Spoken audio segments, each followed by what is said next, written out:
Students എജു പ്ലസിൻ്റെ ഇന്നത്തെ ഈ ഒരു ക്ലാസ്സിലേക്ക് എല്ലാവർക്കും വെൽക്കം. ഇന്ന് കെമിസ്ട്രിയിലെ ചാപ്റ്റർ 21 ആണ് നമ്മൾ ഡിസ്കസ് ചെയ്യാൻ പോകുന്നത്. D block elements and F block elements എന്നാണ് ചാപ്റ്ററിൻ്റെ നെയിം വരുന്നത്. നമുക്ക് ചാപ്റ്ററിലേക്ക് കടക്കാം. ആദ്യം നമ്മൾ പഠിക്കാൻ പോകുന്നത് ഡി ബ്ലോക്ക് എലമെൻറ്റ്സിനെ കുറിച്ചിട്ടാണ്. അതിൻ്റെ ചില പ്രത്യേകതകൾ ഞാൻ പറഞ്ഞു തരാം. ഡി ബ്ലോക്ക് എലമെൻറ്റ്സ് എന്ന് വെച്ച് കഴിഞ്ഞാൽ പീരിയോഡിക് ടേബിളിൻ്റെ മിഡിൽ പോർഷനിലാണ് ഒക്യുപ്പൈ ചെയ്യുന്നത്. അത് പി ആൻഡ് എസ് ബ്ലോക്ക് എലമെൻറ്റ്സിൻ്റെ നടുക്കായിട്ടാണ് വരുന്നത്. നമുക്ക് ഈ ഒരു ചിത്രം കണ്ടു കഴിഞ്ഞാൽ മനസ്സിലാവും ഡി ബ്ലോക്ക് എലമെൻറ്റ്സ് ഈ ഒരു യെല്ലോയിഷ് കളറിൽ വരുന്നതാണ് കേട്ടോ. ഒരു ടെർമറിക്കിൻ്റെ കളറിൽ വരുന്ന ആ ഒരു ഉണ്ടല്ലോ ലാൻതനം ആക്റ്റിനൈറ്റ്സ്, അത് ഒഴിവാക്കി കഴിഞ്ഞാൽ ബാക്കി വരുന്ന യെല്ലോയിഷ് കളറിൽ വരുന്നതാണ് ഡി ബ്ലോക്ക് എലമെൻറ്റ്സ് എന്ന് പറയുന്നത്. അപ്പം ഈ ഒരു ഡി ബ്ലോക്ക് എലമെൻറ്റ്സിലുണ്ടാവല്ലോ മോസ്റ്റ് ഇലക്ട്രോ പോസിറ്റീവ് ആയിട്ടുള്ള എസ് ബ്ലോക്ക് എലമെൻറ്റ്സിനും ലീസ്റ്റ് ഇലക്ട്രോ പോസിറ്റീവ് ആയിട്ടുള്ള പി ബ്ലോക്ക് എലമെൻറ്റ്സിനും ഒരു ട്രാൻസിഷൻ നടത്തുന്നുണ്ട്. അതുകൊണ്ടാണ് ഈ ഒരു എലമെൻറ്റ്സിനെ ട്രാൻസിഷൻ എലമെൻറ്റ്സ് എന്ന് കൂടെ പറയുന്നുണ്ട്. ഇപ്പോൾ ഡി ബ്ലോക്ക് എലമെൻറ്റ്സിനെ ട്രാൻസിഷൻ എലമെൻറ്റ്സ് എന്ന് കൂടെ നമ്മൾ പറയുന്നുണ്ട്. ഈ ഒരു ഗ്രൂപ്പ് 3 to ഗ്രൂപ്പ് 11 വരെയാണ് ട്രാൻസിഷൻ എലമെൻറ്റ്സ് ആയിട്ട് പറയുന്നത്. പക്ഷേ ഹോൾ 3 to 12 വരെയുള്ള ഗ്രൂപ്പ്സ് നമ്മൾ ഡി ബ്ലോക്ക് എലമെൻറ്റ്സ് ആയിട്ട് വരുന്നു. ഇങ്ങനെയാണ് ഡി ബ്ലോക്ക് എലമെൻറ്റ്സ് വരുന്നത്. ഇനി ഈ ഒരു ട്രാൻസിഷൻ എലമെൻറ്റ്സ് ഉണ്ടാവുമല്ലോ, ഈ ഒരു എലമെൻറ്റ്സിനുണ്ടല്ലോ അതിൻ്റെ ഡി സബ്ഷെല്ല് പാർഷ്യലി ഫില്ലായിരിക്കും either in atomic state or ionic സ്റ്റേറ്റിൽ. അതുകൊണ്ടാണ് ഇവയെ ഡി ബ്ലോക്ക് എലമെൻറ്റ്സ് എന്ന് ട്രാൻസിഷൻ എലമെൻറ്റ്സ് എന്ന് പറയുന്നത്. ഇനി നമുക്കിവിടെ നോക്കാം. ഇവിടെ നിങ്ങൾ നോക്കൂ, 21 അറ്റോമിക് നമ്പറായിട്ട് വരുന്ന സ്കാൻഡിയം, അത് മുതൽ 29 കോപ്പർ വരെയുള്ളതിനെ നമ്മൾ 3D എന്നാണ് കേട്ടോ പറയുന്നത്. 3D സീരീസാണ്. ഇനി അതിൻ്റെ നെക്സ്റ്റ് താഴെ വരുന്നത് 39 to 47 വരുന്നത് 4D. അവിടെ ഫോർത്ത് ഡി ഷെല്ലിലായിരിക്കും അതിൻ്റെ ഇലക്ട്രോൺസ് വിന്യാസം ഉണ്ടാവുന്നത്. ഇനി ഇവിടെ 72 മുതൽ 79 വരെയുള്ളത് 5D വരും. ഇനി 104 മുതൽ 111 വരെ വരുന്നത് 6D സീരീസ് ആയിരിക്കും. ഇത് ഡിനോട്ട് ചെയ്യുന്നതെന്ന് വെച്ച് കഴിഞ്ഞാൽ ആറാമത്തെ ഡി സബ്ഷെല്ലിലായിരിക്കും ഇതിൻ്റെ ഇലക്ട്രോണിക് കോൺഫിഗറേഷൻ എന്ന് പറയുന്നത്. ഇനി ഇവിടെ നിങ്ങൾ കണ്ടോ CU, അതിൻ്റെ അയോൺ ഫോമിലാണെങ്കിൽ Cu1+ കോപ്പർ. ഇനി Ag എന്ന് വെച്ച് കഴിഞ്ഞാൽ സിൽവറാണ് വരുന്നത്. Ag1+ എന്നൊക്കെ പറയുമ്പോൾ അതിൻ്റെ ഒരു ഇലക്ട്രോൺ കോൺഫിഗറേഷനിൽ ഡി ഷെല്ലിൽ ഡി ഓർബിറ്റലിൽ എന്താണ് ഫുൾ D10 ആയിട്ടായിരിക്കും അവർ വരുന്നത്. ഇനി Cu2+ ഒക്കെ അയോൺസ് വരുന്നതാണെങ്കിൽ Cu2+, Ag2+ അയോൺസ് ആണെങ്കിൽ അതിൻ്റെ ഇലക്ട്രോണിക് കോൺഫിഗറേഷൻ എന്ന് പറയുന്നത് D9 ആയിരിക്കും. പാർഷ്യലി ഫില്ല് ചെയ്തിട്ടായിരിക്കും വരുന്നത്. അപ്പോൾ ഈ ഒരു പാർഷ്യലി ഫില്ല് ചെയ്യുന്നതിനെ കൊണ്ട് ഈ എലമെൻസിനൊക്കെ നമ്മൾ ട്രാൻസിഷൻ എലമെൻറ്റ്സ് ആയിട്ട് ക്ലാസിഫൈ ചെയ്യുന്നത്. ഇവിടെ നിങ്ങൾക്കൊരു ഡൗട്ട് ഉണ്ടാവാം, ഈ ഒരു ഡി ബ്ലോക്ക് എലമെൻറ്റ്സ് ഗ്രൂപ്പ് 3 മുതൽ 12 വരെ ഡിനോട്ട് ചെയ്യുന്നുണ്ട്. പക്ഷേ ഈ ഒരു ലാസ്റ്റ് ഗ്രൂപ്പിനെ നമ്മളത് 12th ഗ്രൂപ്പിനെ ഇതിൽ ഉൾപ്പെടുത്തുന്നില്ല. അതായത് ഇവിടെ ഉണ്ടാകുന്ന ഈ ഒരു സിങ്ക്, കാഡ്മിയം, മെർക്കുറി ഒക്കെ ഉണ്ടല്ലോ. അപ്പോൾ ഇവയ്ക്ക് അതിൻ്റെ സാധാരണയുള്ള അയൺ സ്റ്റേറ്റ് ഉണ്ടാവുമല്ലോ, അല്ലെങ്കിൽ അതിൻ്റെ എലമെൻ്റൽ സ്റ്റേറ്റിലായാലും അതിൻ്റെ D orbital do not have partially filled. ഇതുകൊണ്ട് തന്നെ ഇവയെ ഡി ബ്ലോക്ക് എലമെൻറ്റ്സ് എന്ന് പറയും, പക്ഷേ ട്രാൻസിഷൻ എലമെൻറ്റ്സ് എന്ന് പറയത്തില്ല. ഓക്കെ, ഇതാണ് നോർമലി നമുക്ക് ഡി ബ്ലോക്ക് എലമെൻറ്റ്സിനെ കുറിച്ച് പറയാനുള്ളത്. ഇനി നെക്സ്റ്റ് ഒരു കാര്യം പറയാനുള്ളതെന്ന് വെച്ച് കഴിഞ്ഞാൽ അതിൻ്റെ ഇലക്ട്രോണിക് കോൺഫിഗറേഷൻ നോക്കാം. ജനറൽ കോൺഫിഗറേഷൻ എന്ന് വെച്ച് കഴിഞ്ഞാൽ n-1 d⁻⁻1 - 10 ns⁻⁻2. ഇവിടെ റെപ്രസെൻ്റ് ചെയ്യുന്നത് n-1 എന്ന് വെച്ച് കഴിഞ്ഞാൽ ഇന്നർ ഓർബിറ്റലിനെയാണ് കേട്ടോ. ഇനി ഇത് ഡി ഓർബിറ്റൽ എത്രയാണ്? 1 to 10 വരെ ഓരോ എലമെൻറ്റ്സിനനുസരിച്ച് ഓരോ ഇലക്ട്രോൺസിനെ അത് ഹോൾഡ് ചെയ്ത് പോകും. ഇനി ഇവിടെ ഉണ്ടെന്ന് പറയുന്ന എസ് ഓർബിറ്റൽ, അത് 1 to 2 വരെയുള്ള ഇലക്ട്രോൺസിനെ ആയിരിക്കും, ഔട്ടർ മോസ്റ്റ് ഷെല്ലായിരിക്കും. ഇവിടെ പറയുന്ന ഈ ഒരു എന്നിനുണ്ടല്ലോ, അത് ഓരോ എലമെൻറ്റ്സിനനുസരിച്ച് 1-2 ഇലക്ട്രോൺസ് ആയിട്ട് നമ്മൾ ആ ഒരു ഓർബിറ്റലിനെ റെപ്രസെൻ്റ് ചെയ്യും. ഇതാണ് ജനറൽ റെപ്രസെൻറ്റേഷൻ വരുന്നത്. ഇനി നമുക്ക് ഈ ഒരു ഇതിൽ തന്നെ നിങ്ങൾക്ക് നോക്കാം ഇതിൻ്റെ അറ്റോമിക് ഇലക്ട്രോണിക് കോൺഫിഗറേഷൻ. ഫസ്റ്റ് നമുക്കിപ്പം സ്കാൻഡിയം എടുക്കാം, 21st അറ്റോമിക് നമ്പർ വരുന്ന എലമെൻറ്റിൻ്റെത്. അതിൻ്റെ അറ്റോമിക് നമ്പർ എങ്ങനെ ഇലക്ട്രോണിക് കോൺഫിഗറേഷൻ എഴുതുന്നതാണെങ്കിൽ 1s2 2s2 2p6 3s2 3p6 4s2 3d1.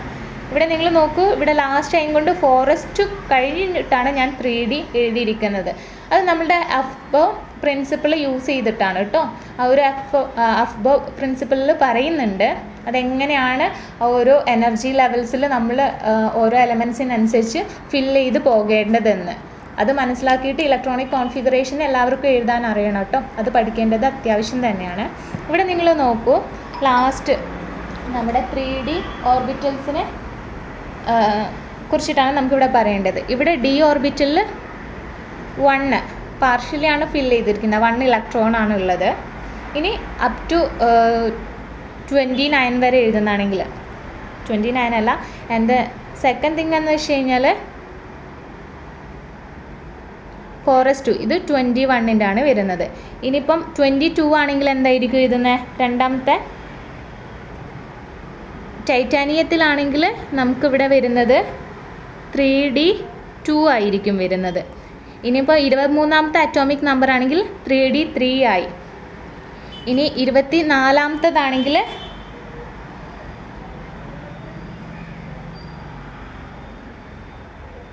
3d4 ആവും. 3d4 ആവുമെന്ന് വെച്ച് കഴിഞ്ഞാൽ നിങ്ങൾക്കുണ്ടല്ലോ, നോർമലി നമ്മൾ 3d4 ഇങ്ങനെ വെച്ചിട്ടായിരിക്കും. പക്ഷെ നമുക്കറിയാം ഇത് പാർഷ്യലി നമ്മൾ ഫില്ല് ചെയ്യണം എന്ന് അല്ലേ. അപ്പോൾ എന്തായിട്ട് മാറും? ഇവിടെ 4s1 ആയിരിക്കും ആൻഡ് ഇവിടെ പാർഷ്യലി ഫില്ലാവും. നമ്മൾ 3dനെ ഒരു സ്റ്റെബിലിറ്റി കൈവരിക്കാൻ വേണ്ടി D5 ആയിട്ട് മാറും, 4s1 ആയിരിക്കും. ഇത് 24ാണ് കേട്ടോ വരുന്നത്. അതിൻ്റെ അറ്റോമിക് നമ്പറാണ്. ക്രോമിയത്തിൻ്റെ അറ്റോമിക് നമ്പർ ഇങ്ങനെ വരും. ഇനിയിപ്പം 25 ആണെങ്കിൽ എന്തായിരിക്കും? ഇവിടെ 3d ഇതേപോലെ തന്നെ ആയിരിക്കും, 3d5 തന്നെ ആയിരിക്കും. ഇവിടെ ഒരു ചേഞ്ച് കൊടുക്കും. ഇവിടെ നമ്മൾ 4s2 എന്ന് കൊടുക്കും. ബാക്കി ഇതിൻ്റെ റിമൈനിങ് ആയിട്ടുള്ള 1s2 2s2 ഒക്കെ ഞാൻ അയച്ചതാണ്. അത് നിങ്ങൾക്ക് എഴുതാൻ അറിയണ്ടല്ലോ. ലാസ്റ്റത്തുള്ള ഈ ഒരു കാര്യമാണ് നിങ്ങൾക്ക് മനസ്സിലാക്കിയെടുക്കേണ്ടത്. അപ്പോൾ ഇങ്ങനെയാണ് വരുന്നത്. ഇത് 3d5 ആയിരിക്കും 25ൻ്റെ കേസിൽ, 4s2 3d5. ഇനി 26 ആവുമ്പോൾ എന്തായിരിക്കും ആവുന്നത്? 26 ആവുമ്പോൾ എന്താണ് ഇവിടെ മാറും അല്ലേ, 3d6 ആയിട്ട് മാറും. ഇവിടെ നോർമലി 4s2 തന്നെയായിരിക്കും വരുന്നത്. ഇനി 27 ആവുമ്പോൾ 4s2 3d7 വരും അല്ലേ. ഇനിയിപ്പോൾ 28 ആകുമ്പോഴെന്തായിരിക്കും മാറുന്നത്? 8 ആകുമ്പോൾ 3d8 വരും. ഇനി 29ൻ്റെ കേസിൽ, കോപ്പറിൻ്റെ കേസിൽ നമ്മളൊന്നും കൂടെ ശ്രദ്ധിക്കേണ്ടത്, ഇവിടെ D8 വന്നല്ലോ.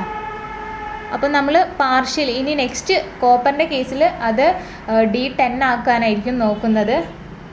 നമ്മൾ നേരത്തെ 24ൻ്റെയും 25ൻ്റെയും കേസിൽ പറഞ്ഞ പോലെ തന്നെ. അപ്പോൾ ഇവിടെ എന്ത് വരും? D10 ആവും. ഇത് 4s1 ആയിരിക്കും. അപ്പോൾ ഇങ്ങനെ ഫുള്ളി സ്റ്റെബിലിറ്റി കൈവരിക്കാൻ വേണ്ടിയിട്ടാണ് ഡി ഓർബിറ്റൽസിലുള്ള നമ്മുടെ എലമെൻറ്റ്സ് ശ്രമിക്കുന്നത്. അപ്പോൾ ഈ ഒരു ഇലക്ട്രോണിക് കോൺഫിഗറേഷൻ മനസ്സിലായെന്ന് വിശ്വസിക്കുന്നു. അപ്പോൾ ഇത്രയൊക്കെ കാര്യങ്ങളാണ്, ഞാൻ നേരത്തെ പറഞ്ഞ കാര്യങ്ങൾ തന്നെയാണ് ഇവിടെ എഴുതിയിട്ടുള്ളത്. It occupy middle portion of the periodic table between P and S block elements. In D block elements, most electropositive S block elements and the least electropositive P block elements represent a change or transition. Hence, these elements are called transition elements. പിന്നെയാണെങ്കിൽ എന്താ നേരത്തെ പറഞ്ഞിട്ടുണ്ടായിരുന്നത്? Transition elements are elements which the d subshell is partially filled either in atomic state or in a ionic state. അപ്പോൾ ഇങ്ങനെയാണ് വരുന്നത്. ഇവിടെ ഉണ്ടല്ലോ നേരത്തെ കാണിച്ച, ഇവിടെ നിങ്ങൾ നോക്കൂ, ലാസ്റ്റ് 30 അറ്റോമിക് നമ്പർ വരുന്നത് ഡി ബ്ലോക്കിൻ്റെ ലാസ്റ്റ് 12th ഗ്രൂപ്പിൽ വരുന്നത്. ഇവിടെ Zn ഇസ് കംപ്ലീറ്റ്ലി ഫിൽഡ് ആയിരിക്കും ഡി ഓർബിറ്റൽസിൽ. ലാസ്റ്റ് ഇലക്ട്രോണിക് കോൺഫിഗറേഷൻ നോക്കുമ്പോൾ 4:3D10 വരുന്നത് ഇവിടെ CUന് വരുന്നതെന്ന് വെച്ച് കഴിഞ്ഞാൽ 4:1 3D10 ആണല്ലോ. അപ്പോൾ എന്തായാലും എന്താണ് ZNൽ കംപ്ലീറ്റ് ആയിട്ട് ഫില്ല് ചെയ്ത് പോയിട്ടുണ്ടാവും. അതുകൊണ്ട് തന്നെ ഈ ഒരു കംപ്ലീറ്റ്ലി ഫിൽഡ് ഓർബിറ്റൽ ഉള്ളത് കൊണ്ട് ഇവരൊക്കെ നമ്മൾ ഡി ബ്ലോക്ക് എലമെൻറ്റ്സ് എന്ന് മാത്രമാണ് വിളിക്കുന്നത്, ട്രാൻസിഷൻ എലമെൻറ്റ്സ് എന്ന് വിളിക്കുന്നില്ല.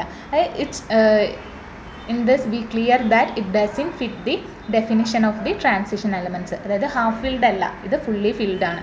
അതുകൊണ്ടാണ് 12th ഗ്രൂപ്പിനെ നമ്മൾ ട്രാൻസിഷൻ എലമെൻറ്റ്സ് അല്ല, അവർ ഡി ബ്ലോക്ക് എലമെൻറ്റ്സ് മാത്രമാണെന്ന് പറയാൻ കാരണം കേട്ടോ.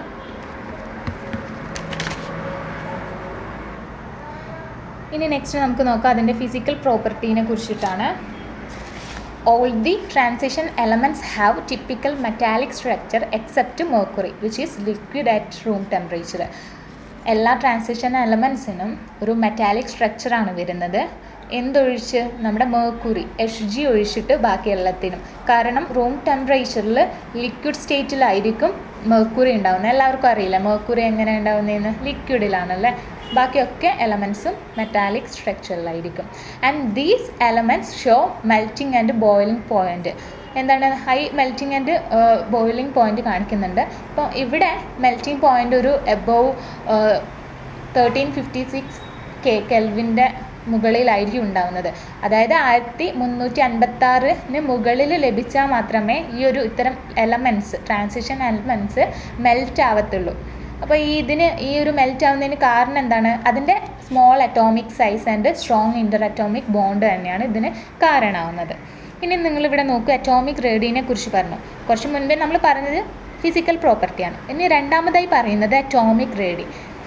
അറ്റോമിക് റേഡിയ എന്ന് വെച്ച് കഴിഞ്ഞാൽ ആറ്റത്തിൻ്റെ റേഡിയസ്. അത് ലെഫ്റ്റിൽ നിന്ന് റൈറ്റിലേക്ക് പോകുമ്പോൾ അറ്റോമിക് റേഡിയസ് ഡിക്രീസ് ചെയ്യുന്നു. ഇവിടെ നിങ്ങൾ നോക്കൂ, ഈ ഒരു ഇതിൽ നമുക്ക് പറയാം, ലെഫ്റ്റിൽ നിന്ന് റൈറ്റിലേക്ക് പോകുമ്പോൾ സ്കാൻഡിയം മുതൽ സിങ്ക് വരെ അങ്ങനെ ലെഫ്റ്റിൽ നിന്ന് റൈറ്റിലേക്ക് പോകുമ്പോൾ ഇവിടെ അറ്റോമിക് റേഡിയസ് ഡിക്രീസ് ചെയ്യാണ്. അതിൻ്റെ സൈസ് ഇവിടെ വലുതായിരിക്കും, പിന്നെ ചെറുത് ഇങ്ങനെ ആയിരിക്കും ഇതിൻ്റെ എന്താണ് അറ്റോമിക് സൈസ് എന്ന് അതിൻ്റെ റേഡിയസ് പറയുന്നത്. ഇതെന്തുകൊണ്ട് എങ്ങനെ സംഭവിക്കുന്നതെന്ന് വെച്ച് കഴിഞ്ഞാൽ the nuclear charge increases as move from left to right. അവിടെ ന്യൂക്ലിയർ ചാർജ് ഇൻക്രീസ് ചെയ്യുന്നതായിരിക്കും. അത് ന്യൂക്ലിയസിന് ഇലക്ട്രോൺസ് കൂടുതൽ പുള്ളപ്പ് ചെയ്യുന്നുണ്ട്, അതുകൊണ്ടാണ് ഇത് സംഭവിക്കുന്നത്. ഇനി നമുക്ക് നോക്കാം ടോപ്പ് ടു ബോട്ടം. ഇതിപ്പോൾ നമ്മൾ ഹൊറിസോണ്ടലായിട്ടാണല്ലോ പറഞ്ഞത്. ഇനി ഇങ്ങനെ പോകുമ്പോൾ എങ്ങനെയാണ് നമ്മുടെ അറ്റോമിക് റേഡിയസ് റിഫ്ലക്റ്റ് ചെയ്യുന്നതെന്ന് നോക്കിക്കഴിഞ്ഞാൽ അത് ഇൻക്രീസ് ചെയ്യും. ദാറ്റ് ഈസ് ഇൻക്രീസ് ചെയ്യും. ഫസ്റ്റ് ചെറുതായിരിക്കും, പിന്നെ വലുത് ഇങ്ങനെ ആയിരിക്കും ടോപ്പ് ടു ബോട്ടം പോകുമ്പോൾ. ഇവിടെ ഇൻക്രീസ് ചെയ്യാൻ കാരണം എന്ന് വെച്ച് കഴിഞ്ഞാൽ force of repulsion among the extra electrons. ആ ഒരു എക്സ്ട്രാ ഇലക്ട്രോൺസ് വരുന്നതിനെ കൊണ്ട് തന്നെ അതിൻ്റെ ഒരു ഫോഴ്സ് ഓഫ് റിപ്പൾഷൻ ഉണ്ടാകും. അതുകൊണ്ടാണ് ഇതിൻ്റെ റേഡിയസ് ഇൻക്രീസ് ചെയ്യുന്നത്. ഓക്കെ, ഇവിടെ ഉണ്ടല്ലോ 4D എലമെൻറ്റ്സ്. ഇവിടെ ഞാൻ ഇത് 3D എലമെൻറ്റ്സ് ആണ് ഇവിടെ കാണിക്കുന്നത്. ഇത് 4D എലമെൻറ്റ്സ്, ഇത് 5D എലമെൻറ്റ്സ്, ഇവിടുന്ന് മുതൽ തുടങ്ങുന്നത്. ഇത് 6D എലമെൻറ്റ്സ് ആണ്. അപ്പോൾ ഈ ഒരു 4D എലമെൻറ്റ്സ് ഉണ്ടാവുമല്ലോ, അതിൻ്റെ അറ്റോമിക് റാഡിയം എന്ന് വെച്ച് കഴിഞ്ഞാൽ ഇതിൻ്റെ ഈ ഒരു 4Dൻ്റെ അറ്റോമിക് റാഡി 3Dനെ വെച്ച് നോക്കുന്നതാണെങ്കിൽ ലാർജർ ആയിരിക്കും. ഇനി ഈ ഒരു 4Dൻ്റെ പിന്നെ 5Dയും കമ്പയർ ചെയ്യുമ്പോൾ ലാന്തനൈഡ് കോൺട്രാക്ഷൻ കാരണം നിയർലി ഐഡൻറ്റിക്കൽ അറ്റോമിക് റേഡിയം എന്നായിരിക്കും ചെയ്യുന്നത്. അതായത് എന്താണ്, ഈ ഇത്തരം എലമെൻറ്റ്സ്, ഈ ഇതുവരെയുള്ള എലമെൻറ്റ്സ് നിയർലി ഐഡൻറ്റിക്കൽ ആയിട്ടുള്ള അറ്റോമിക് റേഡിയം എന്നായിരിക്കും ഡിസ്പ്ലേ ചെയ്യുന്നത്. പക്ഷേ 4Dനെ അപേക്ഷിച്ച് 3Dക്ക് കുറച്ചുകൂടെ ലാർജർ അറ്റോമിക് റേഡിയം ആയിരിക്കും ഉണ്ടാവുന്നത്.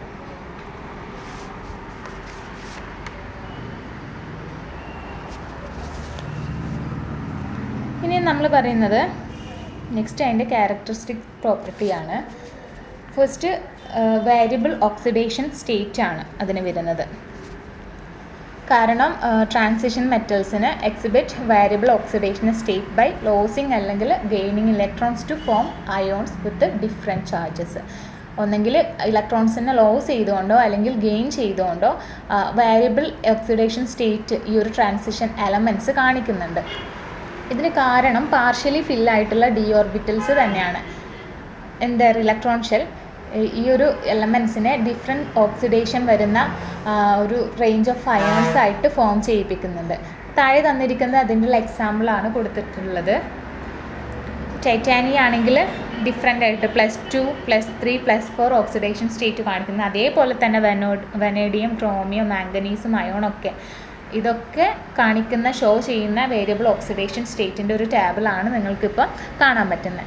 ഇനി അതിൻ്റെ മാഗ്നറ്റിക് പ്രോപ്പർട്ടി ആണ് പറയുന്നത്. മാഗ്നറ്റിക് പ്രോപ്പർട്ടി എന്ന് വെച്ച് കഴിഞ്ഞാൽ substance process 2 types of magnetic behaviour.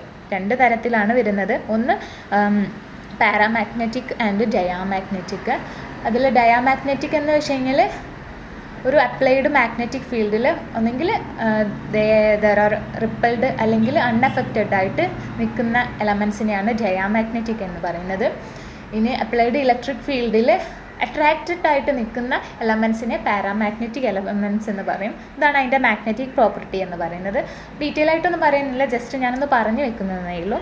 ഇനി കളർ ഓഫ് അയോൺസ്. ഓരോ എലമെൻസിൻ്റെ അയോൺസ് എമിറ്റ് ചെയ്യുന്ന കളർ അല്ലെങ്കിൽ ഷോ ചെയ്യുന്ന കളർ ഏതാണെന്ന് വെച്ച് കഴിഞ്ഞാൽ ഓരോന്നിൻ്റെ ഇവിടെ കൊടുത്തിരിക്കുന്ന ആ ഒരു അയോൺ കൊടുത്തിട്ടുണ്ട്. ഹെക്സാഹൈഡ്രേറ്റഡ് അയോൺ ഓഫ് ഓരോ എലമെൻസിൻ്റെ. പിന്നാണെങ്കിൽ അതിൻ്റെ നമ്പർ ഓഫ് ഡി ഇലക്ട്രോൺസ്, എത്ര ഡി ഇലക്ട്രോൺസ് ഉണ്ടെന്നുള്ളതും ഷോ ചെയ്യുന്നുണ്ട്. പിന്നെ അവസാനം അത് എമിറ്റ് ചെയ്യുന്ന ആ ഒരു കളേഴ്സുമാണ് ഇവിടെ കൊടുത്തിരിക്കുന്നത്. ഇത് നിങ്ങൾ ഈ ഒരു PDF അയച്ചു വന്നു കഴിഞ്ഞാൽ ഒന്ന് നോക്കുക.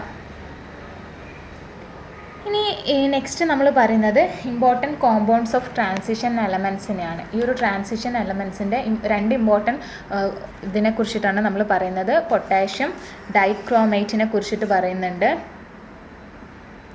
പിന്നെ നമ്മൾ പറയുന്ന പൊട്ടാഷ്യം പെർമാംഗനേറ്റിനെ കുറിച്ചിട്ടാണ്. 2 കോമ്പൗണ്ട്സിനെ കുറിച്ചിട്ടാണ് മെയിൻലി ഡിസ്കസ് ചെയ്യുന്നത്. അതിൻ്റെ പ്രിപ്പറേഷനാണ്.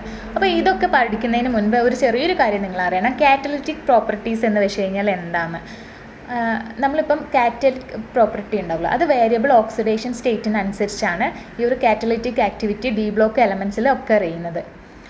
അതിലൊരു എക്സാമ്പിൾ നമ്മൾ പറയുന്നതാണെങ്കിൽ കഴിഞ്ഞൊരു ചാപ്റ്ററിൽ പഠിച്ചിട്ടുണ്ട് കോണ്ടാക്ട് പ്രോസസ്സ് അല്ലേ. നമ്മൾ H2SO4 മേക്ക് ചെയ്യാൻ വേണ്ടിയിട്ട് കോണ്ടാക്ട് പ്രോസസ്സ് യൂസ് ചെയ്തിട്ടാണ് ചെയ്തിട്ടുള്ളത്.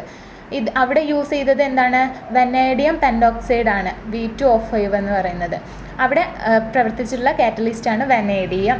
ഇനിയിപ്പം ഹേബർ പ്രോസസ്സ് എന്ന് വെച്ച് കഴിഞ്ഞാൽ അയണിനെ ഡിവൈഡ് ചെയ്യാൻ വേണ്ടിയിട്ടുള്ള ഒരു പ്രോസസ്സാണ്. ഇവിടെയൊക്കെ കാറ്റലിസ്റ്റ് യൂസ് ചെയ്തിട്ടുണ്ട് ആ ഒരു പ്രോസസ്സിലൊക്കെ.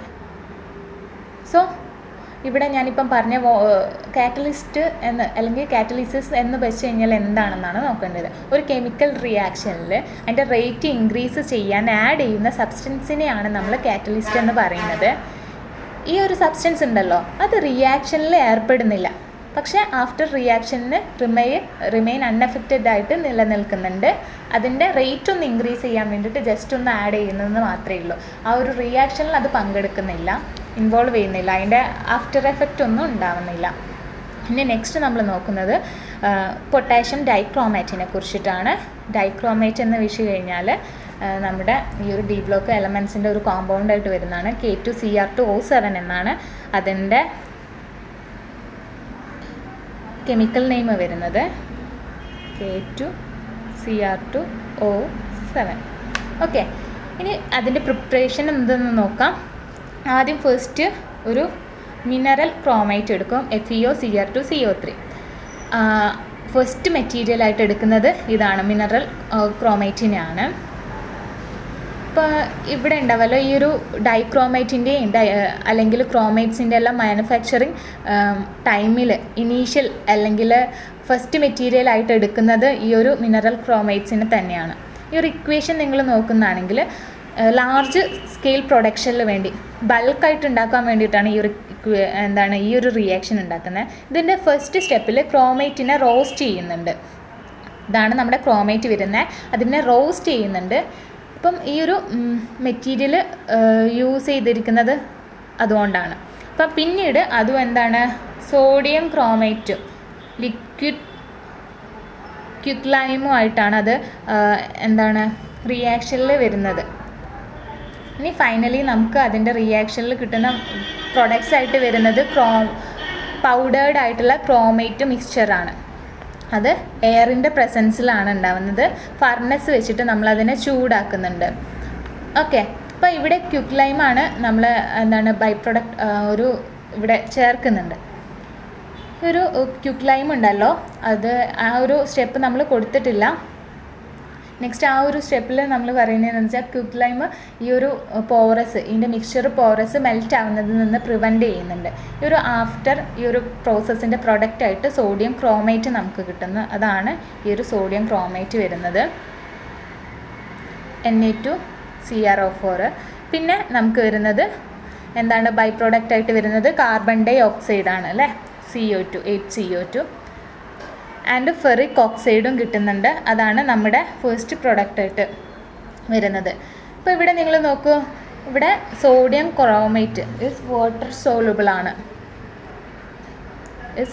സോലുബിൾ ആയിട്ടുള്ള പ്രൊഡക്റ്റാണ് സോഡിയം ക്രോമേറ്റ് എന്ന് പറയുന്നത്.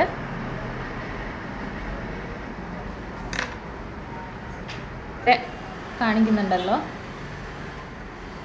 ഇത് വാട്ടർ സോലുബിൾ ആയിരിക്കും. ഇത് ബൈ പ്രോഡക്റ്റ് ആയിട്ട് കിട്ടുന്നത് ഇൻസോലുബിൾ ബൈ പ്രൊഡക്റ്റാണ്. അപ്പോൾ ഈ ഒരു സ്റ്റെപ്പിലുണ്ടല്ലോ സോഡിയം ക്രോമേറ്റിനെ മാത്രമായിട്ട് നമുക്ക് സെപ്പറേറ്റ് ചെയ്യാൻ പറ്റും. എന്താണ് ഫെറിക് ഓക്സൈഡ് ഇൻസോലുബിളാണ്, സോഡിയം ക്രോമേറ്റ് വാട്ടർ സോലുബിളാണ്. ഓക്കെ, അതുകൊണ്ടാണ് നമ്മൾ പറഞ്ഞത് ഈ ഒരു സോഡിയം ക്രോമേറ്റിനെ നമുക്ക് സെപ്പറേറ്റ് ചെയ്യാൻ പറ്റുന്നു അല്ലേ. ഇനി നെക്സ്റ്റ് നമുക്ക് നോക്കാം, സെക്കൻഡ് സ്റ്റേജിൽ നോക്കുന്നതാണെങ്കിൽ കോൺസെൻട്രേറ്റഡ് ആയിട്ടുള്ള H2SO4, അതായത് സൾഫ്യൂരിക് ആസിഡ് നമ്മുടെ ഈ ഒരു സോഡിയം ക്രോമേറ്റിൽ സെപ്പറേറ്റ് ചെയ്തിരിക്കുന്ന സോഡിയം ക്രോമേറ്റിലേക്ക് നമ്മൾ ആഡ് ചെയ്തിരിക്കുകയാണ് ചെയ്യുന്നത്. ഇനി ഇതിൽ നിങ്ങൾ നോക്കൂ, ഈ ഒരു ക്രോമേറ്റ് സൊല്യൂഷൻ്റെ റിയാക്ഷൻ നമുക്ക് നോക്കാം. 2Na2CrO4 പ്ലസ് H2SO4 ഗിവ്സ് എന്താണ് വരുന്നത്, നമുക്കിവിടെ കിട്ടുന്നത് സോഡിയം ക്രോമേറ്റ് Na2Cr2O7 ആണ് വരുന്നത്.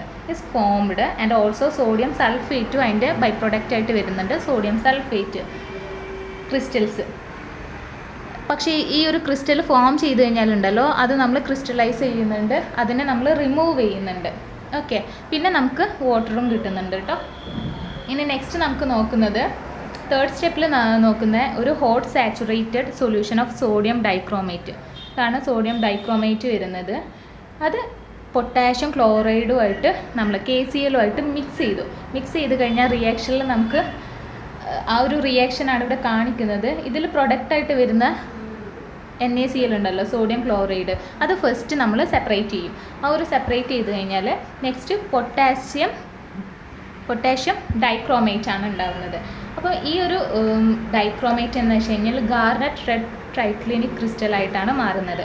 അപ്പോൾ ഈ ഒരു പൊട്ടാഷ്യം ഡൈക്രോമേറ്റ് ഉണ്ടല്ലോ, അതിന് ഹോട്ട് സാച്ചുറേറ്റഡ് സൊല്യൂഷനിൽ കൂൾ ചെയ്യുന്നത് കൊണ്ടാണ് ഈ ഒരു ക്രിസ്റ്റൽ ഗാർനറ്റ് റെഡ് ട്രൈക്ലിനിക് ക്രിസ്റ്റലായിട്ട് മാറുന്നത്. അപ്പോൾ at last potassium dichromate purified by recrystallization from water.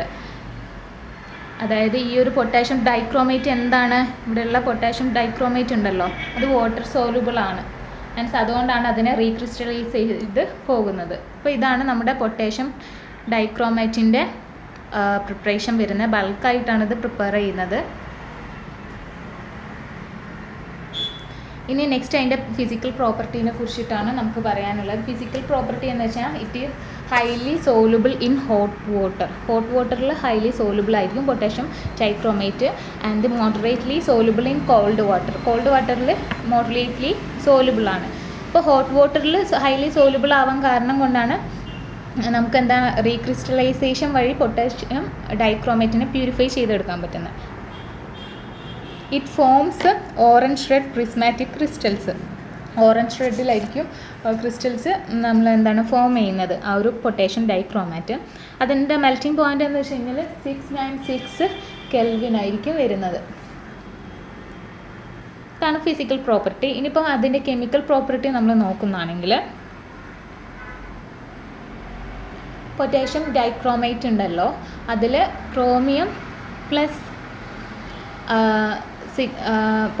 +6 ആയിട്ടും അതിൻ്റെ ഓക്സിഡൈസിങ് ഏജൻ്റായിട്ട് വരുന്നത് ക്രോമിയം +6 ആയിരിക്കും വരുന്നത്.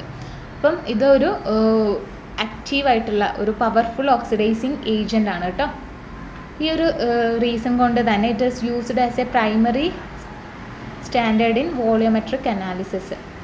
ഈ ഒരു ഓക്സിഡൈസിങ് നാച്ചർ ഉള്ളത് കൊണ്ട് തന്നെ പൊട്ടാഷ്യം ഡൈക്രോമാറ്റിനെ നമ്മളുണ്ടല്ലോ അസിഡിക് സൊല്യൂഷനിൽ ഇവിടെ റിയാക്റ്റൻസ് ആയിട്ട് എടുത്തിട്ടുള്ളത്. ഇവിടെ നിങ്ങൾ നോക്കൂ, അസിഡിക് സൊല്യൂഷനിൽ നമ്മുടെ ഇക്വേഷനാണ് ഇത് കൊടുത്തിരിക്കുന്നത്.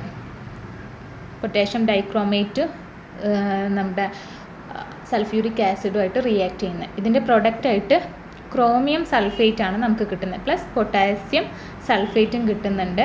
പിന്നെ വാട്ടറോ ആയിരിക്കും, വാട്ടർ ആൻഡ് ഓക്സിജനും 3O എന്ന് പറയുന്ന ഓക്സിജൻ അല്ലേ ആയിരിക്കും. ഇവിടെ ഓക്സിജൻ ഉണ്ടല്ലോ ഓക്സിഡൈസിങ് ഏജൻ്റ് ആണ്. ഇനി നെക്സ്റ്റ് സ്റ്റെപ്പിലെ ഇക്വേഷൻ നോക്കുകയാണ്. എങ്ങനെയാണെന്ന് നോക്കി കഴിഞ്ഞാൽ ഈ ഒരു പൊട്ടാഷ്യം ഡൈക്രോമേറ്റ് ഉണ്ടല്ലോ അത് റിലീസ് ചെയ്ത ഓക്സിജന് ചില സബ്സ്റ്റൻസിനെ ഓക്സിഡൈസ് ചെയ്യാൻ സഹായിക്കുന്നുണ്ട്. അതായത് ഈ ഒരു എൻറ്റയർ റിയാക്ഷനിൽ വന്ന ഈ ഒരു ഓക്സിജൻ ഉണ്ടല്ലോ ബൈ പ്രൊഡക്റ്റ് ആയിട്ട് വന്ന ഇത് ഈ ഒരു ഓക്സിജൻ ചില സബ്സ്റ്റൻസിനെ ഓക്സിഡൈസ് ചെയ്യാൻ സഹായിക്കുന്നുണ്ട്. അപ്പോൾ അതിൻ്റെ ഒരു ഇക്വേഷനാണ് ഇവിടെ കൊടുത്തിരിക്കുന്നത്. നമുക്കതിൽ നോക്കാം. ഫസ്റ്റ് വരുന്നത് ഫെറസ് സൾഫേറ്റ് റിയാക്ട്സ് വിത്ത് സൾഫ്യൂരിക് ആസിഡ്. ഇതാണ് ഫെറസ് സൾഫേറ്റ് സൾഫ്യൂരിക് ആസിഡിന് റിയാക്ട് ചെയ്യുന്നത്. അവിടെ ഓക്സിഡൈസിങ് ഏജൻ്റ് ആയിട്ടുണ്ട് നമ്മുടെ ഓക്സിജൻ ഉണ്ട് അല്ലേ. ആൻഡ് ഈ ഒരു ഓക്സിഡൈസിങ് ഏജൻറ്റിൻ്റെ പ്രവർത്തന ഫലമായിട്ട് എന്താണ് to form ferric sulphate +H2O വാട്ടറുമായിട്ട് ഫോം ചെയ്യുന്നുണ്ട്. ഇനി നെക്സ്റ്റ് എന്ന് വെച്ച് കഴിഞ്ഞാൽ എന്താണ് ഈ ഒരു ഓക്സിജൻ ഹൈഡ്രജൻ അയോഡൈഡും ആയിട്ടാണ് റിയാക്ട് ചെയ്യുന്നത് ടു പ്രൊഡ്യൂസ് അയഡിനും പ്രൊഡ്യൂസ് ചെയ്യുന്നുണ്ട്, കൂടാതെ വാട്ടറും H2O പ്രൊഡ്യൂസ് ചെയ്യുന്നുണ്ട്. ഇനി നെക്സ്റ്റ് ഓക്സിഡൈസിങ് ഏജൻ്റായിട്ട് നമ്മുടെ ഓക്സിജൻ പ്രവർത്തിക്കുന്നത് സൾഫർ ഡയോക്സൈഡിൻ്റെ കൂടെയാണ്. ഇത് രണ്ടും കൂടെ റിയാക്റ്റ് പ്ലസ് നമ്മുടെ വാട്ടറും കൂടെ ഉണ്ട്. അത് രണ്ടും കൂടെ റിയാക്ട് ചെയ്ത് കഴിഞ്ഞാൽ നമുക്ക് പ്രൊഡക്റ്റായിട്ട് കിട്ടുന്നത് സൾഫ്യൂരിക് ആസിഡാണ്.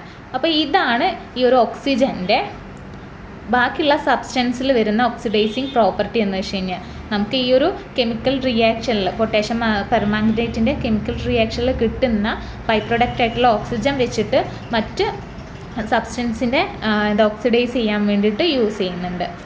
ഓക്കെ, ഇനി ഇതിൻ്റെ അയോണിക് ഇക്വേഷൻ നോക്കാം. ഈ തേർഡ് വൺ എന്ന് പറയുന്നത് അയോണിക് ഇക്വേഷൻ ആണ് വരുന്നത്. അയോണിക് ഇക്വേഷൻ എന്ന് വെച്ച് കഴിഞ്ഞാൽ ഡൈക്രോമേറ്റ് അയോൺ ഉണ്ടല്ലോ ഇൻ അസിഡിക് മീഡിയം എന്ന് വെച്ച് കഴിഞ്ഞാൽ H+ ions and gains 6 electrons to form chromium ions.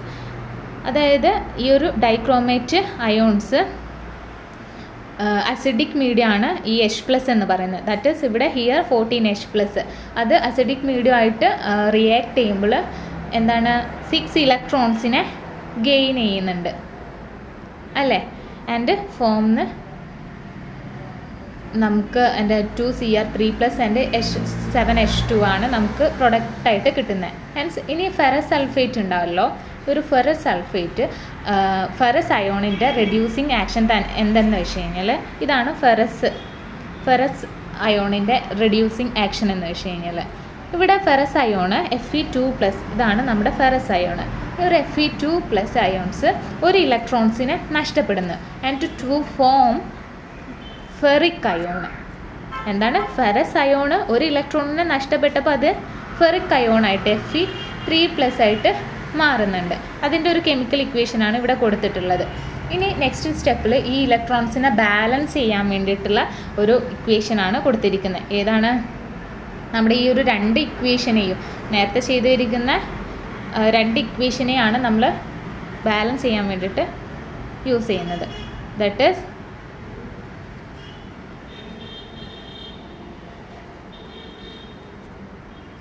ഇവിടെ നോക്കൂ നിങ്ങൾ Cr2O7 2- അല്ലേ.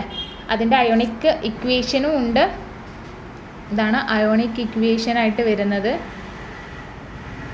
ഇനി നമ്മൾ അത് രണ്ടും കൂടെ വെച്ചിട്ട് എന്താ ചെയ്ത് കഴിഞ്ഞ് കഴിഞ്ഞാൽ ഇവിടെ ഈ ഒരു റിയാക്ഷൻ നിങ്ങൾ നോക്കൂ, ഇലക്ട്രോൺസിനെ ബാലൻസ് ചെയ്യണം.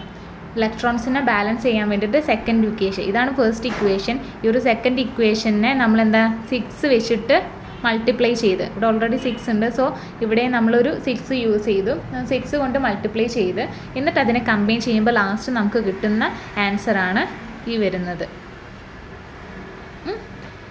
ഇതാണ് ഒന്നാമത്തെ ഒരു കെമിക്കൽ പ്രോപ്പർട്ടി എന്ന് വെച്ച് കഴിഞ്ഞാൽ ഇത് എന്താണ് ഈ ഒരു കെമിക്കൽ റിയാക്ഷൻ ഷോ ചെയ്യുന്നത്, ഈ ഒരു പൊട്ടാഷ്യം ഡൈക്രോമേറ്റ് ഒരു ഭയങ്കര പവർഫുൾ ഓക്സിഡൈസിങ് ഏജൻ്റ് ആണെന്നാണ്.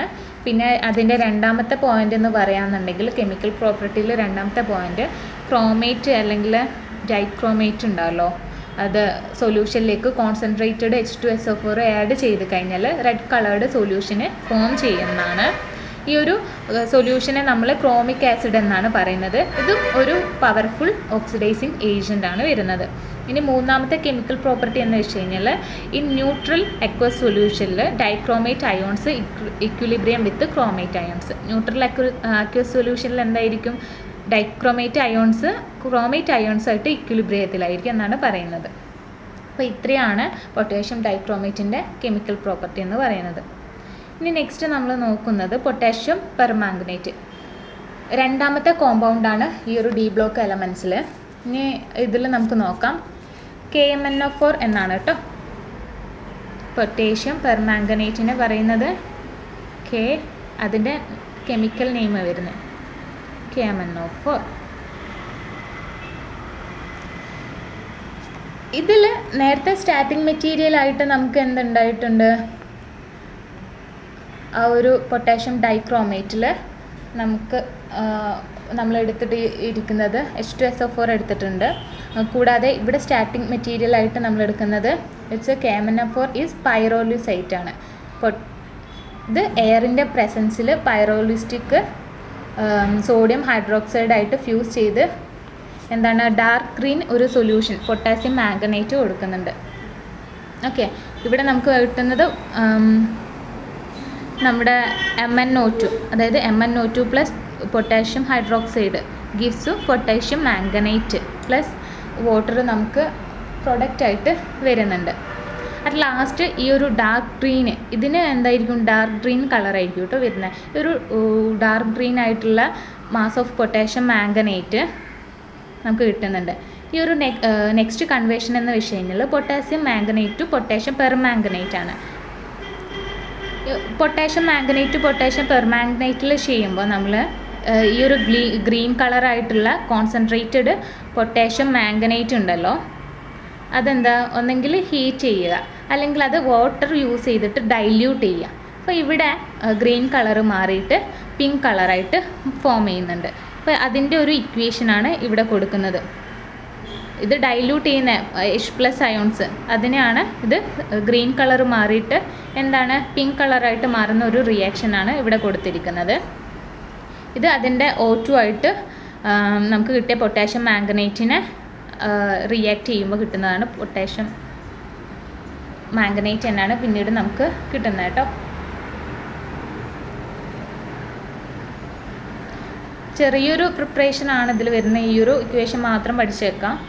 പിന്നെ ഫിസിക്കൽ പ്രോപ്പർട്ടി എന്ന് വെച്ച് കഴിഞ്ഞാൽ അതിൻ്റെ ഫിസിക്കൽ പ്രോപ്പർട്ടി പറയുന്നതാണെങ്കിൽ it is sparingly soluble in water and giving a deep purple coloured സൊല്യൂഷന്.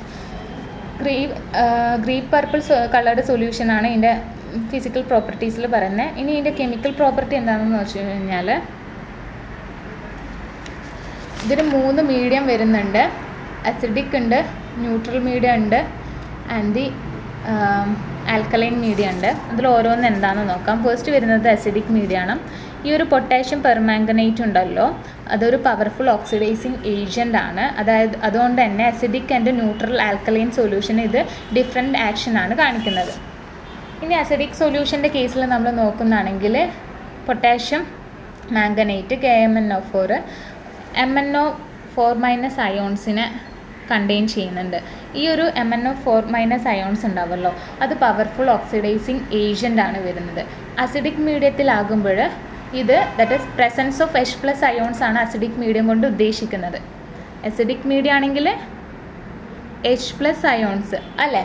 അപ്പോൾ KMnO4 ഗെറ്റ് റെഡ്യൂസ് ചെയ്യാന്ന് വെച്ച് കഴിഞ്ഞാൽ ഒന്നെങ്കിൽ ഓക്സിജനെ ലോസ് ചെയ്യുക അല്ലെങ്കിൽ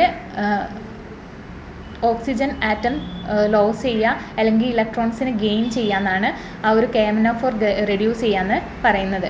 വൈൽ ഓക്സിഡൈസിങ് അതർ സബ്സ്റ്റൻസിനെ ഓക്സിഡൈസ് ചെയ്യുമ്പോൾ ഇവിടെ നിങ്ങൾ നോക്കൂ, ഫസ്റ്റ് നമ്മുടെ KNO4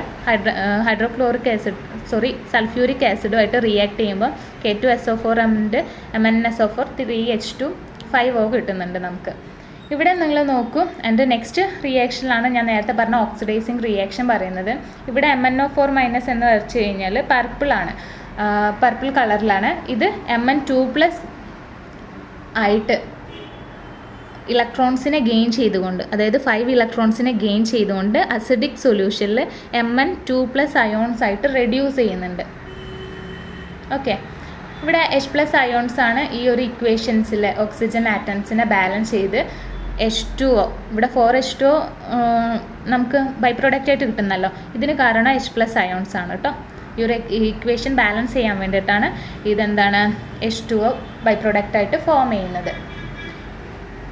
ഇനി നെക്സ്റ്റ് നോക്കുന്നതാണെങ്കിൽ ഓക്സിഡേഷൻ ഓഫ് ഫെറസ് സൾഫേറ്റ് ആണ്, FeSO4.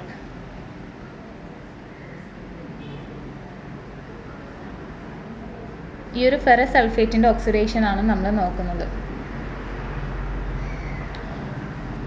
നമുക്ക് ഈ ഒരു ഇക്വേഷൻ കണ്ടു കഴിഞ്ഞാൽ തന്നെ നമുക്ക് നോക്കാം. ഫസ്റ്റ് KMnO4 പിന്നെ sulphuric acid plus ferrous sulphate വെച്ച് കഴിഞ്ഞാൽ അതിൻ്റെ ബൈ പ്രൊഡക്റ്റായിട്ട് നമുക്ക് പൊട്ടാഷ്യം സൾഫേറ്റ് നമുക്ക് കിട്ടുന്നുണ്ട്. പിന്നെ ബാക്കി വരുന്ന റിയാക്ഷന് അതേപോലെ തന്നെ പഠിച്ചു വെക്കാം. ഇത്രയൊക്കെയാണ് നിങ്ങൾക്ക് റിയാക്ഷനിൽ വരുന്നത്. ഇതൊരു നമുക്കിവിടെ ഉണ്ടല്ലോ, നമ്മൾ നേരത്തെ പറഞ്ഞ ഈ ഒരു ഇക്വേഷൻ തന്നെയാണ്, അതേപോലെ തന്നെയാണ് ഇവിടെ ഓക്സിഡൈസ് ചെയ്യുന്നത്. ജസ്റ്റ് ഒന്ന് നമുക്ക് കാണിച്ചു തന്നിരിക്കുന്നതാണ്. ഇനി ന്യൂട്രൽ സൊല്യൂഷൻ നോക്കാം. അതിൻ്റെ രണ്ടാമത്തെ കെമിക്കൽ പ്രോപ്പർട്ടിയാണ് വരുന്നത്. രണ്ടാമത്തെ കെമിക്കൽ പ്രോപ്പർട്ടിയിൽ നമുക്ക് പറയാമെന്നുണ്ടെങ്കിൽ ഇവിടെ നിങ്ങൾ നോക്കൂ, ഫസ്റ്റ് ഇക്വേഷൻ എന്ന് വെച്ച് കഴിഞ്ഞാൽ ഹിയർ ന്യൂട്രൽ സൊല്യൂഷനാണ്. ഇവിടെ ഈ ഒരു MnO4- എന്ന് വെച്ച് കഴിഞ്ഞാൽ പർപ്പിൾ ആയിരിക്കും. ഇത് MnO2 ആയിട്ടാണ് അല്ലേ, നമുക്ക് പ്രൊഡക്റ്റ് സൈഡിൽ കാണുന്ന ബ്രൗൺ സോളിഡ് കളറായിരിക്കും ഇതിന് വരുന്നത്. ഇവിടെ എന്താ ചെയ്യുന്നത്, ഇവിടെ എക്സസ് ഓഫ് H+ അയോൺസ് ഇല്ല, വാട്ടർ ഫോം ചെയ്യാൻ വേണ്ടിയിട്ട് അല്ലേ. H+ അയോൺസ് ആണല്ലോ നേരത്തെ വാട്ടറായിട്ട് H2O ആയിട്ട് മാറിയിരിക്കുന്നത്. ഈ ഒരു ഇക്വേഷനിൽ നിങ്ങൾ നോക്കുന്നതാണെങ്കിൽ ഈ റിയാക്റ്റൻറ്റ് സൈഡിൽ എന്താണ് H+ അയോൺസ് ഇല്ല വാട്ടർ ഫോം ചെയ്യാൻ വേണ്ടിയിട്ട്. അപ്പോൾ OH- അയോൺസ് ആണ് ഇവിടെ വരുന്നത് അല്ലേ. OH- ആണ് പ്രൊഡക്റ്റ് സൈഡിൽ വരുന്നത്. ഇപ്പം ഇവിടെ അന്നേരം എന്താണ് MnO2 ഇൻസോലുബിൾ ആയിട്ടുള്ള ഈ ഒരു MnO2 ഇൻസോലുബിൾ ആയിട്ടുള്ള ബ്രൗൺ കളറായിരിക്കും പ്രസിപ്പിറ്റേറ്റ് ചെയ്യുന്നത്. To indicate the reaction is occurred. ഇവിടെ എന്താണ് MnO4 വാട്ടറുമായിട്ട് ഇലക്ട്രോൺസിനെ ഗെയിൻ ചെയ്ത് ഈ ഒരു MnO2 ആയി മാറി പർപ്പിൾ ഷെയ്ഡിലാണ് ഉണ്ടായിരുന്നത്, അത് ബ്രൗൺ ഷെയ്ഡിലേക്ക് വന്നു. അപ്പോൾ നമുക്ക് എന്താണ് റിയാക്ഷൻ ഒക്കർ ചെയ്തെന്ന് പറയാം. ഇനി നെക്സ്റ്റ് നിങ്ങൾ നോക്കൂ, നെക്സ്റ്റ് റിയാക്ഷനിൽ ഇവിടെ ഉണ്ടല്ലോ ഈ ഒരു 2 KMnO4 എന്ന് പറഞ്ഞിട്ടുള്ളത്, അത് അയോൺസ് MnSO4-ലെ ഈ ഒരു MnSO4-ലെ അയോൺസിനെ ഓക്സിഡൈസ് ചെയ്തിട്ട് MnO2 ആയിട്ട് മാറ്റുന്നുണ്ട്. KMnO4 MnSO4-ലെ അയോൺസിനെ ഓക്സിഡൈസ് ചെയ്തിട്ട് MnO2 ആക്കുന്നു. ഇനി കൂടാതെ എന്താണ് ബൈ പ്രൊഡക്റ്റ് ആയിട്ട് നമുക്ക് H2SO4 ഉണ്ടാകുന്നുണ്ട്. ഇത് ഈ ഒരു സൊല്യൂഷനിലെ അസിഡിറ്റി ആഡ് ചെയ്യുന്നുണ്ട്. ഓൾസോ K2SO4 നമുക്ക് എന്തായിട്ട് വരുന്ന ബൈ പ്രൊഡക്റ്റ് ആയിട്ട് കിട്ടുന്നുണ്ട്. അപ്പോൾ ഇതാണ് ന്യൂട്രൽ സൊല്യൂഷൻ്റെ ഒരു എന്താ പറയുക റിയാക്ഷൻ എന്ന് പറയുന്നത്. ഇനി നെക്സ്റ്റ് മൂന്നാമത്തേത് എന്ന് വെച്ച് കഴിഞ്ഞാൽ ആൽക്കലി സൊല്യൂഷനെ കുറിച്ചിട്ടാണ് പറയുന്നത്. ഈ ഒരു ആൽക്കലി സൊല്യൂഷൻ്റെ ഇക്വേഷൻ നോക്കിക്കഴിഞ്ഞാൽ എന്താണ് KMnO4 നമ്മുടെ 2KOH സോഡിയം ഹൈഡ്രോക്സൈഡ് ആയിട്ട് റിയാക്ഷനിൽ എത്തിപ്പെടുന്നുണ്ട്. ഇതൊരു ഡിസപ്രോപ്രിയേഷൻ റിയാക്ഷൻ ആണ്. അങ്ങനെ പറയാൻ കാരണം എന്ന് വെച്ച് കഴിഞ്ഞാൽ മാംഗനൈസിൻ്റെ അയോൺസ് അതിൻ്റെ ഓക്സിഡേഷൻ സ്റ്റേറ്റ് മാറുന്നുണ്ട്. അത് മനസ്സിലാക്കാൻ വേണ്ടിയിട്ടുണ്ടല്ലോ നമുക്ക് ഒരു ഇക്വേഷൻ നോക്കാം. ആ ഒരു ഇക്വേഷനാണ് ഇത് വരുന്നത്. MnO4- plus E- goes to MnO4 2- എന്ന്. ഇവിടെ ഈ ഒരു ഇക്വേഷനിൽ പെർമാംഗനേറ്റ് അയോൺ, ഇതാണ് പെർമാംഗനേറ്റ് അയോൺ എന്ന് പറയുന്നത്. ഒരു ഇലക്ട്രോണിനെ എന്താ ഗെയിൻ ചെയ്യുന്നുണ്ട് ടു ബിക്കം MnO4 2-. ഇത് മീൻ ചെയ്യുന്നതെന്ന് വെച്ച് കഴിഞ്ഞാൽ മാംഗനീസ് അതിൻ്റെ ഓക്സിഡേഷൻ സ്റ്റേറ്റ് ഒന്ന് കുറക്കും. അതായത് ആദ്യം ഇത് +7 സ്റ്റേറ്റിലായിരിക്കും ഉണ്ടാവുന്നത്. അതൊരു ഇലക്ട്രോൺസിനെ ഗെയിൻ ചെയ്യുന്നതോടുകൂടെ തന്നെ അതൊരു +6 സ്റ്റേറ്റിലേക്ക് മാറുന്നുണ്ട് അല്ലേ. അപ്പോൾ ഇങ്ങനെ മാറുന്നതിനെ കൊണ്ട് അതിൻ്റെ ഓക്സിഡേഷൻ സ്റ്റേറ്റിലും ചേഞ്ച് വന്ന്, അതുകൊണ്ടാണ് നമ്മൾ നേരത്തെ പറഞ്ഞ ഇതൊരു ഡിസപ്രോപ്രിയേഷൻ റിയാക്ഷൻ ആണെന്ന്. ഇതിന് ഈ ഒരു കാരണം, ഇങ്ങനെ ഡിസപ്രോപ്രിയേഷൻ റിയാക്ഷൻ നടക്കാൻ കാരണം എന്ന് വെച്ച് കഴിഞ്ഞാൽ നമ്മുടെ പ്രസൻസ് ഓഫ് KOH ആണ്, സോഡിയം ഹൈഡ്രോക്സൈഡിൻ്റെ കൊണ്ടാണ് ഈ ഒരു റിയാക്ഷൻ ഇങ്ങനെ നടക്കാൻ കാരണം. അപ്പോൾ സോഡിയം അല്ല, പൊട്ടാഷ്യം ഹൈഡ്രോക്സൈഡ്. ഇപ്പോൾ ഈ ഒരു പൊട്ടാഷ്യം ഹൈഡ്രോക്സൈഡ് എന്ന് വെച്ച് കഴിഞ്ഞാൽ ഒരു സ്ട്രോങ് ആൽക്കലിയാണ്. ഈ ഒരു സ്ട്രോങ് ആൽക്കലീൻ്റെ അതുകൊണ്ടാണ് നമ്മുടെ ആൽക്കലി സൊല്യൂഷനെ കുറിച്ച് പറയുന്നത്. സ്ട്രോങ് ആൽക്കലീൻ്റെ ആ ഒരു ഇതിലാണ് ഇങ്ങനത്തെ ഇക്വേഷൻ അതിൻ്റെ ഓക്സിഡേഷൻ സ്റ്റേറ്റ് കുറച്ചിട്ട് മാറുന്നത്. ഇത്രയാണ് നമ്മുടെ ഈ ഒരു എന്താണ് പറയുന്നത് പൊട്ടാഷ്യം പെർമാംഗനേറ്റിൻ്റെ ഇതിൽ വരുന്നത്. ഫസ്റ്റ് നമ്മൾ അതിൻ്റെ പ്രിപ്പറേഷൻ നോക്കി, പിന്നെ physical property and chemical property 3 തരത്തിൽ, അസിഡിക് സൊല്യൂഷനിലും ന്യൂട്രൽ സൊല്യൂഷനിലും ആൻഡ് ആൽക്കലി സൊല്യൂഷനിൽ. ഇനി നെക്സ്റ്റ് നമ്മൾ പറയുന്നത് F ബ്ലോക്ക് എലമെൻസിനെ കുറിച്ചിട്ടാണ്.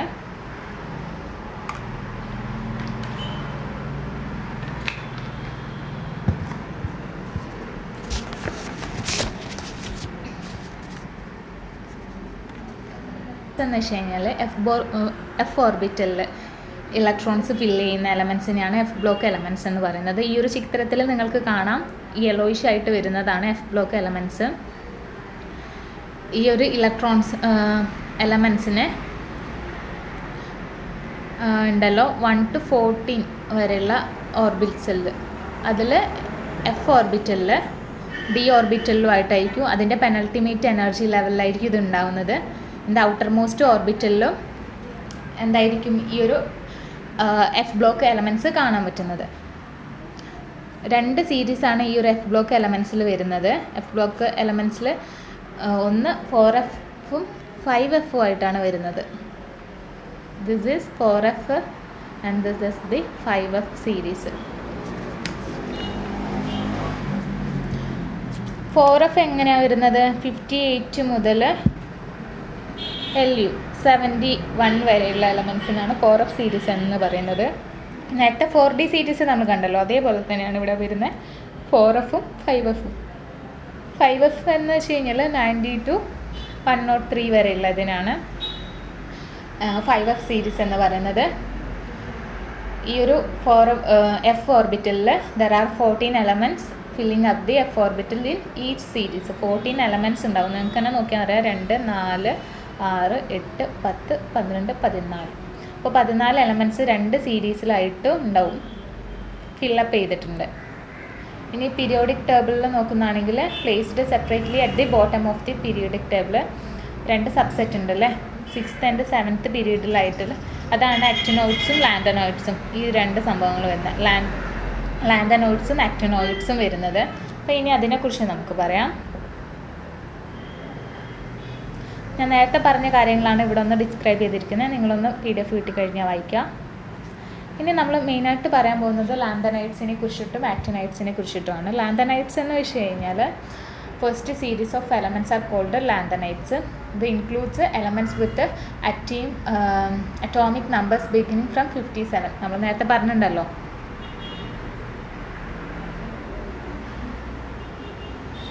ഇത് മുതൽ തുടങ്ങുന്ന ഇതിനെയാണ് ലാന്തനൈഡ്സ്, ഇതിനെ ആക്റ്റിനൈഡ്സ് എന്നാണ് പറയുന്നത്.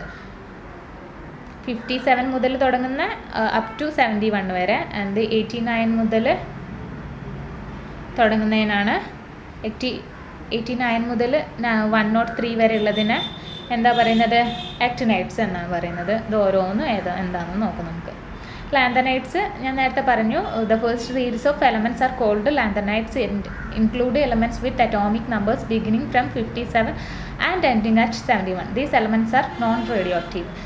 Non-radioactive elements ആയിരിക്കും ഇത്, എക്സെപ്റ്റ് പ്രൊമിത്തിയം ആണ് കേട്ടോ. അതിൽ പ്രൊമിത്തിയം എന്ന് പറഞ്ഞിട്ടുള്ളൊരു എലമെൻ്റ് ഉണ്ട്, അതൊഴിച്ച് ബാക്കി എല്ലാ എലമെൻറ്റ്സും നോൺ റേഡിയോ ആക്റ്റീവ് ആണ്. ഇതിൻ്റെ പ്രോപ്പർട്ടീസ് നോക്കാം. സോഫ്റ്റ് മെറ്റൽസ് ആയിരിക്കും എല്ലാ എലമെൻറ്റ്സും, സിൽവറി വൈറ്റ് കളർ ആയിരിക്കും, ആൻഡ് ദെയർ കളർ ഡൾ ചെയ്യുന്നുണ്ടാവും, ആൻഡ് ദെയർ ബ്രൈറ്റ്നെസ് റെഡ്യൂസസ് എന്ന് വെച്ച് കഴിഞ്ഞാൽ 1000 to 12,000 ആണ് അതിൻ്റെ റേഞ്ച് വരുന്നത് ലാന്തനൈറ്റ്സിൻ്റെ. ഇത് ഹീറ്റ് ആൻഡ് ഇലക്ട്രിസിറ്റിയിൽ ഗുഡ് കണ്ടക്ടേഴ്സാണ് വരുന്നത്. പിന്നെ അതിൻ്റെ വേറൊരു പ്രോപ്പർട്ടി എന്ന് വെച്ച് കഴിഞ്ഞാൽ നോൺ റേഡിയോ ആക്റ്റീവ് ആയിരിക്കും എക്സെപ്റ്റ് പ്രൊമിത്തിയം. ഞാൻ നേരത്തെ പറഞ്ഞൊരു പ്രോപ്പർട്ടി തന്നെയാണ് അത് വരുന്നത്. ഇനി ഇവിടെ ഉണ്ടാകുന്ന ഒരു കോൺട്രാക്ഷനാണ് ലാന്തനൈറ്റ് കോൺട്രാക്ഷൻ എന്ന് പറഞ്ഞത്. ഇത് atomic ready and ionic ready decrease ചെയ്യും. ഫ്രം ലാന്തനം ടു ലൂട്ടിയം വരെയുള്ള ആ ഒരു എലമെൻസിൻ്റെ അറ്റോമിക് റേഡി ഡിക്രീസ് ചെയ്യുന്നതിനെ നമ്മൾ ലാന്തനൈറ്റ് കോൺട്രാക്ഷൻ എന്നാണ് പറയുന്നത്. ഇനി നെക്സ്റ്റ് എഫ് ബ്ലോക്ക് എലമെൻസിൽ വരുന്നത് ആക്ടിനൈറ്റ്സ് ആണ്. ആക്ടിനൈറ്റ്സ് എന്ന് വെച്ച് കഴിഞ്ഞാൽ the second series of elements are called actinides. ഞാൻ നേരത്തെ നിങ്ങൾക്ക് കാണിച്ചു തന്നതാണ് എവിടെ മുതലാണ് ആക്ടിനൈറ്റ്സ് വരുന്നതെന്ന്. അപ്പം ഈ ഒരു സെക്കൻഡ് സീരീസിൽ ബിഗിനിങ് ചെയ്യുന്നത് 89 മുതൽ എൻഡ് ചെയ്യുന്നത് 103 വരെയുള്ള എലമെൻസിനെയാണ് നമ്മൾ ജനറലി ആക്ടിനൈറ്റ്സ് എന്ന് പറയുന്നത്. ഇത് റേഡിയോ ആക്റ്റീവ് നേച്ചറാണ്. ഇനി ഇതിൻ്റെ പ്രോപ്പർട്ടീസ് എന്ന് വെച്ച് കഴിഞ്ഞാൽ ഫസ്റ്റ് പ്രോപ്പർട്ടി ആയിട്ട് പറയേണ്ടത് സിൽവറി കളറിലായിരിക്കും ഈ ഒരു എലമെൻറ്റ്സ് അപ്പിയർ ചെയ്യുന്നത് കാണപ്പെടുന്നത്. ഇനി റേഡിയോ ആക്റ്റീവ് നേച്ചർ തന്നെയാണ് ഈ ഒരു എലമെൻറ്റ്സ് കൂടുതലായിട്ടും ഷോ ചെയ്യുന്നത്. ഇനി ഈ ഒരു മെറ്റൽസ് എന്ന് വെച്ച് കഴിഞ്ഞാൽ ഹൈലി റിയാക്റ്റീവ് ആയിട്ടുള്ള മെറ്റൽസ് ആണ്. അത് എന്തെങ്കിലും റിയാക്ഷനിൽ ഏർപ്പെട്ട് കഴിഞ്ഞാൽ കൂടുതലായിട്ടും റിയാക്ട് ചെയ്ത് കാണിക്കുന്നതായിരിക്കും. And they generally exhibit an oxidation state of +3 oxidation state ആയിരിക്കും മോസ്റ്റ് ഓഫ് ദി എലമെൻറ്റ്സും ഷോ ചെയ്യുന്നത്. ആൻഡ് നേരത്തെ ലാന്തനൈറ്റ് കോൺട്രാക്ഷനിൽ പറഞ്ഞ പോലെ തന്നെ ഇവിടെ ഒരു ആക്ടിനൈറ്റ് കോൺട്രാക്ഷൻ ഉണ്ട്. അതായത് atomic and ionic radii actinium to lawrencium വരെ ഡിക്രീസ് ചെയ്യുന്നതിനാണ് ആക്ടിനോയിഡ് കോൺട്രാക്ഷൻ എന്ന് പറയുന്നത്. ഇനി കൂടുതലും എക്സാം പോയിന്റ് ഓഫ് വ്യൂവിൽ നിങ്ങൾക്ക് ചോദിക്കുന്നത് സിമിലാരിറ്റീസ് ആൻഡ് ഡിഫറൻസസ് ആയിരിക്കും ലാന്തനൈറ്റ് ആൻഡ് ആക്ടിനൈറ്റ്സ്. അതിൽ സിമിലാരിറ്റീസ് എന്ന് വെച്ച് കഴിഞ്ഞാൽ ഫസ്റ്റ് നമുക്ക് പറയുന്നത് orbitals are filled progressively in both the series. രണ്ട് സീരീസിലും എന്താണ് ആക്ടിനൈറ്റ്സ് ആണെങ്കിലും ലാന്തനൈറ്റ്സ് ആണെങ്കിലും ഓർബിറ്റൽസ് ഫിൽ ചെയ്യുന്നുണ്ടാവും. In both the series 4f and 5f electrons imperfectly shield therefore both show contraction in the size. And the third point വരുന്നത് they show line like spectra. രണ്ട് line like സ്പെക്ട്രയാണ് കാണിക്കുന്നത്. And both 4f and 5f block elements show ion exchange behaviour. അപ്പോൾ ഈ ഒരു similarities ആണ് 4 points ആണ് ഇവിടെ കൊടുത്തിരിക്കുന്നത്. സിമിലാരിറ്റീസ് പഠിച്ചു വെക്കുക. അതേപോലെ തന്നെ ഡിഫറൻസ് പറയുകയാണെന്നുണ്ടെങ്കിലും ലാർജ് എനർജി ഗ്യാപ്പ് ഉണ്ടാവും അതിൻ്റെ 4f ആൻഡ് 5d സബ്ഷെല്ലിൽ വെച്ചിട്ട്. ആൻഡ് സെക്കൻഡ് പോയിന്റ് വരുന്നത് maximum oxidation shown by the ലാന്തനൈറ്റ്സിൽ +4 ആയിരിക്കും. ആൻറ്റിനൈറ്റ്സിൽ അവർ ഷോ ചെയ്യുന്ന മാക്സിമം ഓക്സിഡേഷൻ നമ്പർ എന്ന് വെച്ച് കഴിഞ്ഞാൽ +7 ആയിരിക്കും. അതാണ് അതിൻ്റെ ഡിഫറൻസ് വരുന്നത് ഓക്സിഡേഷൻ സ്റ്റേറ്റിൽ വരുന്നത്. And lanthanides do not form complexes easily but actinides form complexes. Complex reaction സൃഷ്ടിക്കുന്നത് ആക്ടിനൈറ്റ്സ് ആണ്. ആൻഡ് ലാന്തനൈറ്റ്സിന് കോംപ്ലക്സസ് പെട്ടെന്ന് വരുന്നില്ല എന്നാണ് പറയുന്നത്. And PM is the only radioactive elements. Promethium ഞാൻ നേരത്തെ പറഞ്ഞിട്ടുണ്ട്, അതാണ് റേഡിയോ ആക്റ്റീവ് എലമെൻറ്റ്സ് ആയിട്ട് നമ്മുടെ ലാന്തനൈറ്റ്സിലുള്ളത്. ആൻഡ് ആക്ടിനൈറ്റ്സിനെ നോക്കുന്നതാണെങ്കിൽ മോസ്റ്റ് ഓഫ് ദി എലമെൻറ്റ്സും റേഡിയോ ആക്റ്റീവ് എലമെൻറ്റ്സ് തന്നെയാണ്. അപ്പോൾ ഇത്രയും കാര്യങ്ങളാണ് ഇന്നത്തെ ഈ ഒരു ക്ലാസ്സിൽ ഡിസ്കസ് ചെയ്യാനുള്ളത്. ഫസ്റ്റ് നമ്മൾ ഡി ബ്ലോക്ക് എലമെൻറ്റ്സിനെ കുറിച്ച് പറഞ്ഞു, അതിൻ്റെ ഫിസിക്കൽ ആൻഡ് കെമിക്കൽ പ്രോപ്പർട്ടീസിനെ കുറിച്ച് പറഞ്ഞിട്ടുണ്ടായിരുന്നു. പിന്നെ അതിൻ്റെ കോമ്പൗണ്ട്സിനെ കുറിച്ചിട്ട് നിങ്ങളൊന്ന് നോട്ട് ചെയ്യണം, അതിൻ്റെ പ്രിപ്പറേഷന്, പിന്നെ അതിൻ്റെ രണ്ടിൻ്റെയും കെമിക്കൽ പ്രോപ്പർട്ടീസും ഒന്ന് നോക്കേണ്ടത് അത്യാവശ്യമാണ്. കാരണം അതിൻ്റെ റിയാക്ഷൻസ് ആണ് നോക്കേണ്ടത് എങ്ങനെയൊക്കെ വന്നെന്ന്. പിന്നെ നമ്മൾ പറഞ്ഞിരിക്കുന്നത് എഫ് ബ്ലോക്ക് എലമെൻസിലാണ്. എഫ് ബ്ലോക്ക് എലമെൻസിൽ കൂടുതലായിട്ട് നോക്കേണ്ടത് നമ്മുടെ ലാന്തനൈറ്റ്സ് ആൻഡ് ആക്ടിനൈറ്റ്സിനെ കുറിച്ചിട്ട് തന്നെയാണ്, അവരുടെ സിമിലാരിറ്റീസ് ആൻഡ് ഡിസിമിലാരിറ്റീസ്. അപ്പോൾ ഇത്രയൊക്കെ കാര്യങ്ങളാണ് ഇന്നത്തെ ക്ലാസ്സിൽ ഡിസ്കസ് ചെയ്യാനുള്ളത്. Anyway thank you. ക്ലാസ് ഇവിടെ അവസാനിപ്പിക്കുകയാണ്. Thank you. മറക്കാൻ പറ്റിയതാ.